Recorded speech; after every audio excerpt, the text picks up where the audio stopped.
day one after surgery. Thanks everybody for checking in. This is Soapbox Diaries, episode 4. We're going to open up and get a little vulnerable on this one. This one's called Tool and Your Mom. On March 27, 2022, my mother passed away. It's been exactly 3 years, 2 months, and 14 days. Or since this is where we're headed, I know, sweet foreshadowing, right? 1,170 days since my mother passed. But this isn't going to be a sentimental eulogy or some veiled play for sympathy. Instead, it's a deeper truth bomb about centering grief and healing through music or through song. Honestly, it's probably going to piss some people off, and these days I kind of don't care. I tried to be careful about what I said, but I got to be me. I found more solace in my immediate family, music, writing, art, and the act of creating than I ever have in the condolences of others. That wasn't always the case, but this is where I've landed as of current. So the Tool album, 10,000 Days. That's exactly 8,300 days longer than the time I've spent on this planet without my mother. And in the grand scheme of time, it's not that much. It's kind of irrelevant. I vaguely remember when 10,000 Days by Tool came out, and like every other Tool release, it exploded commercially. But the reception among diehard fans was a bit mixed. And after a 5-year hiatus, which I swear had to mess with us, it debuted at number 1 on the Billboard 200. Not that chart success means anything to them, but the album did produce hits like Zombie, Vicarious, and The Pot, all super solid tracks. I saw the tour in Worcester. Say it right, the town's name is Worcester. Say it right. And the venue was called the Centrum. Luckily, I had decent seats because the acoustics in that place are notoriously awful. Nosebleeds come with a 1.5 second delay that'll be a little bit more Dante than tripping. But what mystified me about the album wasn't those hits. It was the slow burn brilliance of Wings for Marie Parts 1 and Parts 2. This wasn't just music. It was a subterranean experience, one that hit me for many years, but more deeply later on than it did at first listen. A few days after my mom passed, I actually looked at the lyrics, revisited them, and took the liberty of changing them slightly to adapt to what I was feeling since it was so close already. And they just fit perfectly. Wings for Marie became a vessel for my own personal mourning that felt truer than anything I could have written myself. I'll read you my amended version. I'll try to get through it quick. Part 1. This is the broody introduction to the theme. You believed in moments that none of us could see. You believed in me, a passionate spirit that was uncompromising, a light in your eye, but somebody who was always broken, or should I say also broken. We fell at the hands of those who once did things. It was you who prayed for me so. And really, what have I done to be a son to an angel? What have I done to be worthy? As the daylight dims, leaving cold fluorescence, it's difficult to see you in this light. Please forgive this selfish question. But what am I to say to all these ghouls tonight? She never told a lie. She might have told a lie, because we all tell lies, but she never lived one.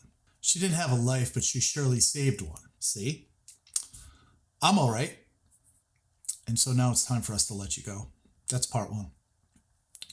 Part 2 is listen to the tales and romanticize how we follow the path of the hero. We boast about the day when the river's overrun and how we rise to the height of our halo. Listen to the tales as we all rationalize our way into the arms of the Savior, fading all the trials and the tribulations. You see, none of us have actually been there, not like you. Ignorant, flippant in the congregation, gathering around, spewing sympathy. You can spare me all of that. None of them can hold a candle to what you did.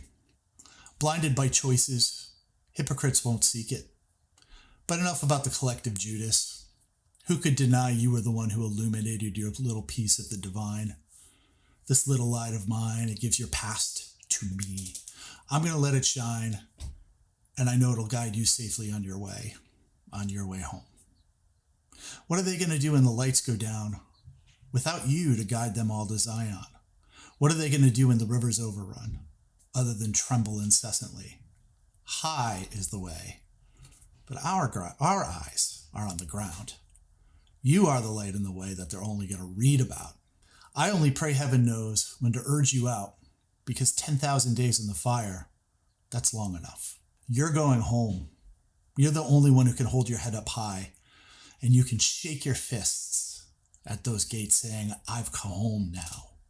Fetch me the Spirit, the Son, and the Father.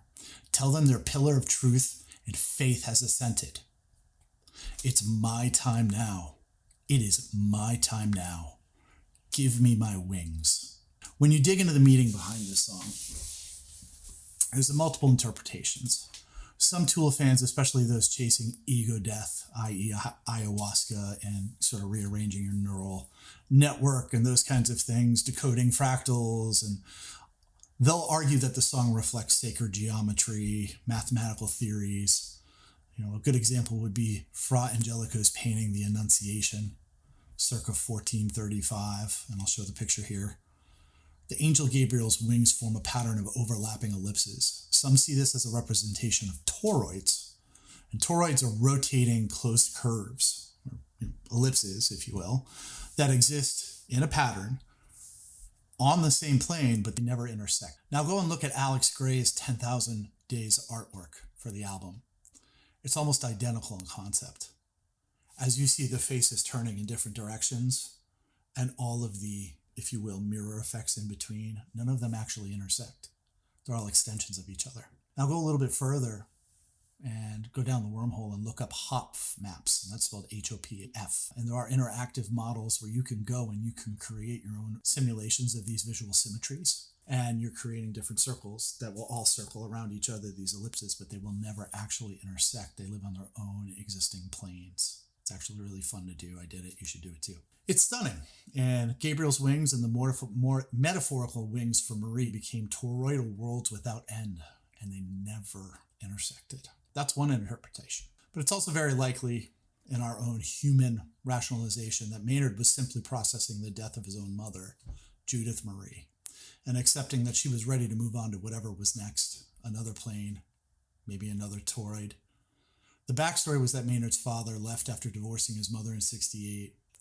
Not long after, his mother suffered a brain hemorrhage from an aneurysm. She was paralyzed. Much of Maynard's childhood was spent taking care of her on a level most people couldn't possibly imagine. Wings for Marie is both an acceptance of her passing and a searing indictment of the hypocrisy of those who showed up later to grieve with the surface level sincerity. And this is what brings the whole thing full circle for me. My amendments to lyrics aren't that far off. They're uncanny, honestly. My mother came from an abusive home. We're not going to throw any names out there, so don't go looking. We've processed all this stuff. Don't dig it up. She left in her late teens. She worked for some very misogynist and sexist men in order to climb the corporate ladder, and eventually built a beautiful home, a life, a career, and a family. And I was part of that family. She provided everything we needed. She was the true Joseph Campbell description of a hero. But her departure also surfaced with, now I see an expected hypocrisy from people who showed up only when it was convenient. And so what I'm going to do is I'm going to take some of these lyrics and I'm going to tie it to my own personal experience. Ignorant flippant in the congregation, gather round spewing sympathy, spare me. Yep, I felt that. Like, the sorry about your mom, so what's happening with all those fun kitchen gadgets that you did all that baking with? Crowd, right? That happened. The lyric, none of them can even hold a candle to you. Blinded by choices the hypocrites aren't going to see, and specifically aren't going to see the choices that you made in the light of all of these things. I don't know anybody who endured what she did, and she still lived selflessly. She stuck to her light. High is the way, but our eyes are on the ground.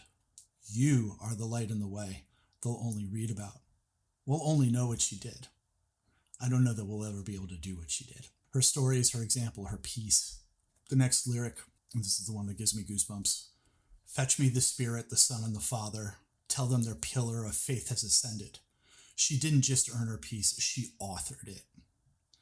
Her suffering was our collective gain. This is my version of Jesus. The agnostic world that I live in makes space for this. I can't easily say I've arrived at any final belief, but this is as real can be to me. And lastly, the last lyric I'll leave you with is, broken, broken, fell at the hands of those who once did whatever. It was you who prayed for me, so what have I done to be a son to an angel? That one floors me. How could I ever give to my daughter what was given to me, that level of selflessness, that kind of light that she was able to follow? Maybe in the next 8,300 days, when I get to my 10,000 days, I'll find my own light. Thank you.